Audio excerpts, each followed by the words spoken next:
जय श्री राम, जय श्री कृष्णा।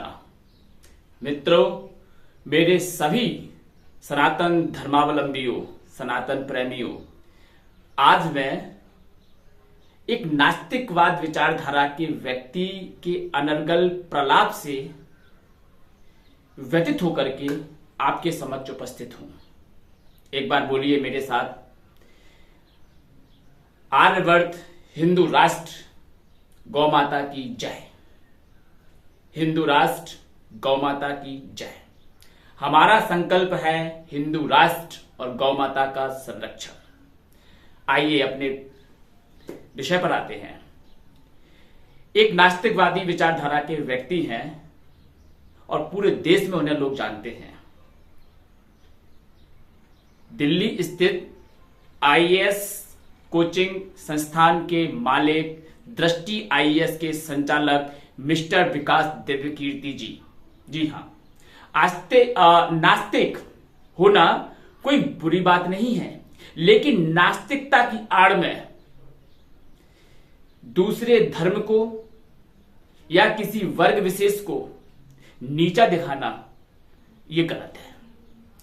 इनके वीडियो सोशल मीडिया पर वायरल होते ही रहते हैं। ऐसा ही एक वीडियो मेरे सामने आया, आज सुबह आया, और उससे व्यथित होकर के मुझे ये वीडियो बनाने के लिए मजबूर होना पड़ा है। क्योंकि सोशल मीडिया पर जवाब सोशल मीडिया के माध्यम से ही दिया जाएगा। आज एक वीडियो में नास्तिकवादी विचारधारा के प्रबल समर्थक मिस्टर विकास दिव्यकीर्ति जी ये कहते हुए नजर आ रहे हैं कि जो बौद्ध का शून्यवाद है, शून्यवाद का सिद्धांत यानी कि बौद्ध फिलॉसफी का सिद्धांत है जिसे नागार्जुन ने दिया है, इस शून्यवाद को नकल की गई है शंकराचार्य के द्वारा, ऐसा उनका मानना है। मित्रों, मिस्टर दिव्यकीर्ति जी का कहना है कि वैदिक धर्म के, सनातन धर्म के सबसे बड़े धर्म गुरु शंकराचार्य, आदि भगवान शंकराचार्य जी के द्वारा नागार्जुन के शून्यवाद की कॉपी की गई है, या यूं कहें कि उस नागार्जुन के शून्यवाद पर उन्होंने अपना ही नाम लिख दिया है। वैदिक दर्शन में जो शून्यवाद का सिद्धांत है वह बौद्ध धर्म से चुराया हुआ सिद्धांत है, नकल किया हुआ सिद्धांत है, ऐसा मिस्टर विकास दिव्यकीर्ति का कहना है। अब दिव्यकीर्ति जी को यह मालूम नहीं है कि नकल बाद वाला करता है पहले वाले की, पहला वाला बाद वाले की नकल नहीं कर सकता, क्योंकि जब पहले वाला था तब बाद वाला था ही नहीं, तो उसकी नकल का तो कोई प्रश्न ही नहीं उठता। इसलिए नकल की संभावना बाद वाले के लिए बनी रहती है, बाद वाला पहले वाले की नकल करता है। ये मैंने आपको क्यों बताया पहले वाला और बाद वाला? इसलिए बताया क्योंकि सर्वविदित है इस संसार की, इस पृथ्वी की, इस भूमंडल की सबसे प्राचीन भाषा संस्कृत है और सबसे प्राचीन ग्रंथ वेद है। वेद से प्राचीन इस दुनिया में, इस संसार में, इस सृष्टि में कुछ भी नहीं है। वेद की ही शिक्षा है। अब आइए इनका समझते हैं। एक मिनट। शून्यवाद नागार्जुन अभी हुए हैं, वेद अति प्राचीन है, कोई डेट नहीं है, इन्हें सनातन कहा जाता है। नागार्जुन की डेट है। साथियों, अब आते हैं नागार्जुन के शून्यवाद पर। नागार्जुन का शून्यवाद 4 विभागों में विभाजित है। अस्ति, जिसका अस्तित्व, जिसकी कल्पना है। नस्ति, जिसका कोई अस्तित्व नहीं है। तदोभयम, यानी कि अस्ति और नस्ति दोनों ही, यानी कि अस्तित्व है भी और अस्तित्व नहीं भी। और नानुभ्यम, यानी कि अस्ति नस्ति की कल्पना से परे, इसको बोलते हैं शून्यवाद। परमाणु से लेकर के एकदम से शून्य की ओर चले जाना, वहां कुछ नहीं बचता, उसको बोलते हैं शून्यवाद। अस्ति नस्ति तदोभयम नानुभयम, ये नागार्जुन का शून्यवाद का सिद्धांत है। इसी विषय पर मिस्टर विकास दिव्यकीर्ति जी ये वार्तालाप कर रहे थे कि कैसे नकल की गई है शंकराचार्य जी के द्वारा। अब मैं आपको बताता हूं कि वैदिक सनातन संस्कृति में शून्यवाद का जो सिद्धांत है वो कहां वर्णित है। उपनिषदों में जगह जगह शून्यवाद का वर्णन है। मांडुक्य उपनिषद में, जिसमें ओम प्रणव अक्षर की व्याख्या की गई है, जिसमें ब्रह्म की व्याख्या की गई है कि ब्रह्म क्या है, कैसा है, तो उसी ब्रह्म की व्याख्या करते करते कहां पहुंचे मांडुक्य उपनिषद में? शून्यवाद की ओर। सातवां श्लोक सुनिए। ना अंतः प्रज्ञम ना बहिष्प्रज्ञम, जो ना अंदर की ओर है जो ना बाहर की ओर है, ना अंतः प्रज्ञम ना बहिष्प्रज्ञम नो भयत प्रज्ञम, जो ना अंदर है ना बाहर है, दोनों ही स्थिति ये आ गई इनकी। अस्ति नस्ति तदुभ्यम नानुभ्यम। ना अंतः प्रज्ञम ना बहिष्प्रज्ञम नो भयत प्रज्ञम, न प्रज्ञान घनम न प्रज्ञम न अप्रज्ञम, अलक्षणम अदृश्यम अव्यवहार्यम अग्राहम। ऐसा है ब्रह्म। इसको ये शून्यवाद की ओर जा रहा है सिद्धांत। मांडुक्य उपनिषद का 7वें नंबर का मंत्र शून्यवाद की ओर जा रहा है विशुद्ध रूप से। और ये मिस्टर कहते हैं कि शंकराचार्य ने नकल की है नागार्जुन की। अरे आपके अंदर अगर सामर्थ्य है तो आप टाइम फिक्स कीजिए, आप डेट फिक्स कीजिए और आप समय और स्थान फिक्स कीजिए और आइए शास्त्रार्थ करते हैं। दुनिया देखेगी सनातन का जलवा और आपका जलवा। देखते हैं कौन दिखा पाता है अपना जलवा।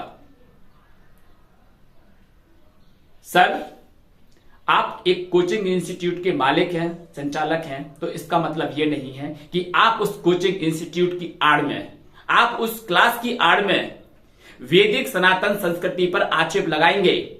आप आए दिन कोई ना कोई वीडियो वायरल करते ही रहते हैं जिसमें आप हिंदू धर्म के ग्रंथों को उठा करके उनकी गलत व्याख्याएं करते हैं। जी हां, आपके द्वारा अभी कुछ समय पहले सीता जी के ऊपर एक विवादित टिप्पणी की गई थी, आपको ट्रोल किया गया था हिंदुस्तान में।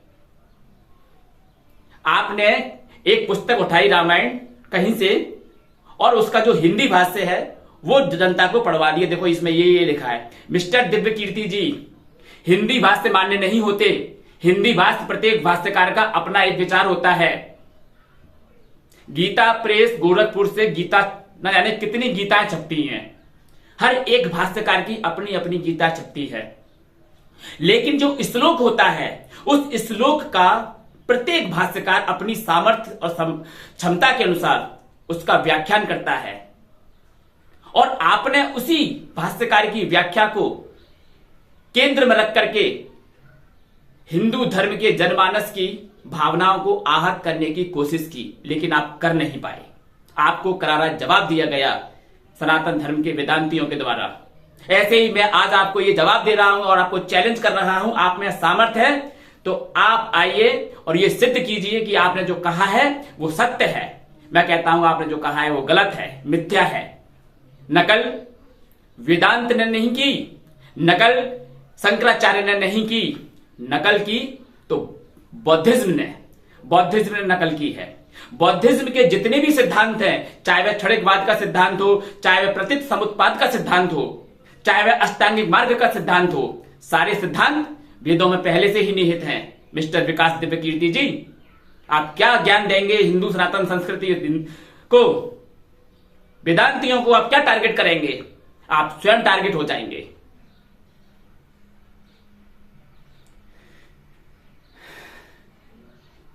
गलत है, ये बहुत ज्यादा गलत है। क्षणिकवाद का सिद्धांत ये कहता है कि ये संसार क्षणिक मात्र है।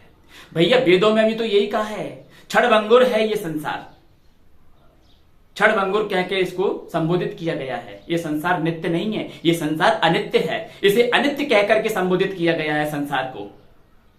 भौतिक पदार्थ से बने हुए संसार को अनित्यवाद कह करके संबोधित किया गया है। बौद्धिज्म में प्रतीत समुत्पाद के सिद्धांत में कार्य कारण सिद्धांत निहित है। यही कार्य कारण सिद्धांत वेदिक सनातन संस्कृति में पहले से ही निहित है। सांख्य दर्शन में प्रतीत समुत्पाद की जगह कार्य कारण सिद्धांत है। जो कार्य आपको दिखाई देता है, ये जो वस्त्र मैं आपके सामने पहने हुए हूं, ये वस्त्र का जो कारण है वो धागा है। इसमें एक एक धागा मिलकर के इस वस्त्र का निर्माण किया गया है। अगर एक एक धागे को निकाल दिया जाए तो यह वस्त्र का अस्तित्व ही समाप्त हो जाएगा।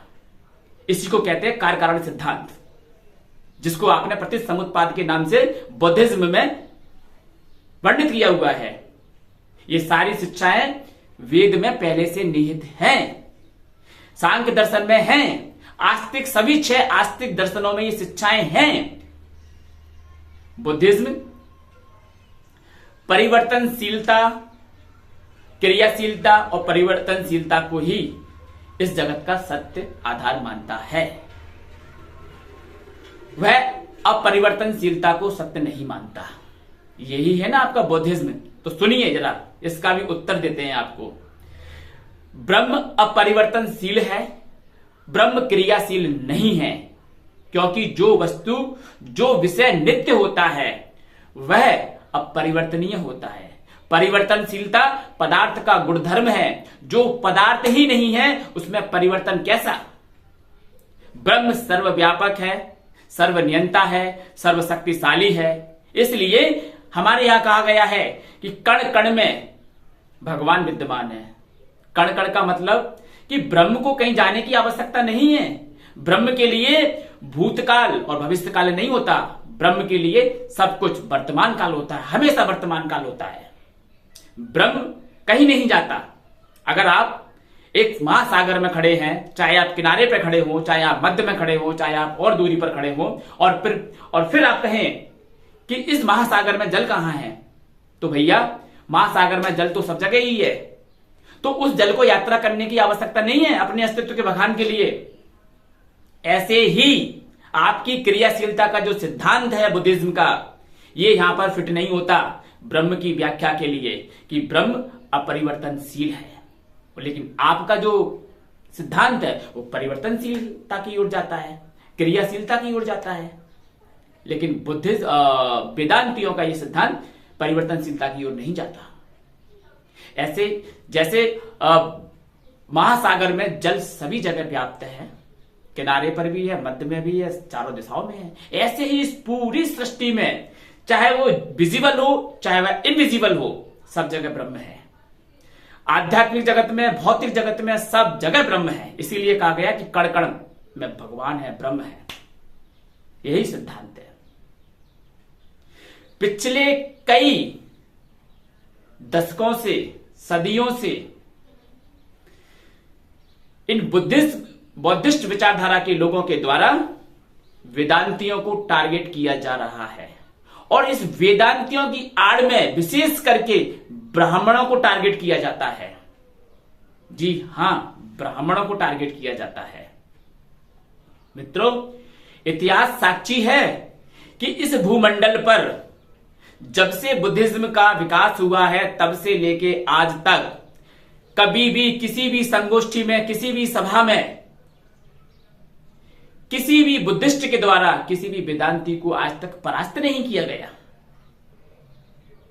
ऐसे कई शास्त्रार्थ मौजूद है जहां पर इस शास्त्रार्थ की संगोष्ठी में जब सनातन वेदांतियों के बीच में और बुद्धिस्टों के बीच में शास्त्रार्थ हुआ था तो ना जाने कितनी बार कितने विद्वानों को एक लाइन से परास्त किया।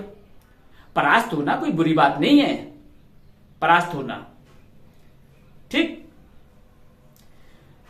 वैदिक सनातन संस्कृति, वेद कभी किसी का बुरा नहीं करता, कभी किसी को नीचा नहीं दिखाता, कभी किसी की निंदा नहीं करता, कभी किसी को धर्म परिवर्तन करने की आदेश शिक्षा नहीं देता, कभी जिहाद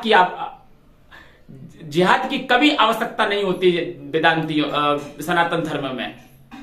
अरे ब्रह्म का विषय है, आप जानो तो आपकी मर्जी, नहीं जानो आपकी मर्जी, भटको संसार में, कौन कह रहा है तुमसे। मैं एक बार से फिर से कहूंगा, दिल्ली स्थित दृष्टि आईएएस संचालक मिस्टर विकास दिव्य कीर्ति जी को कि दिव्य कीर्ति जी, जब भी आप कोई वीडियो वायरल करें तो सोच समझ करके वीडियो वायरल करें, क्योंकि हिंदुस्तान में प्रत्येक व्यक्ति कहीं ना कहीं कोई ना कोई आपके वीडियो को देख करके आहत जरूर होगा, जैसे आज सुबह मैं आहत हुआ था। और आपको उत्तर देने के लिए आपके समक्ष हूं और आपसे रिक्वेस्ट करके जा रहा हूं कि यदि आप अपने सिद्धांतों को साबित कर सकते हैं तो हो जाने दीजिए, एक बार फिर शास्त्रार्थ का आयोजन दुनिया देखेगी। आप भी पढ़े लिखे हैं, आप भी दृष्टि आईएएस के मालिक हैं, हम भी इधर आप प्रोफाइल चेक कर लेना, आपको पता चल जाएगा।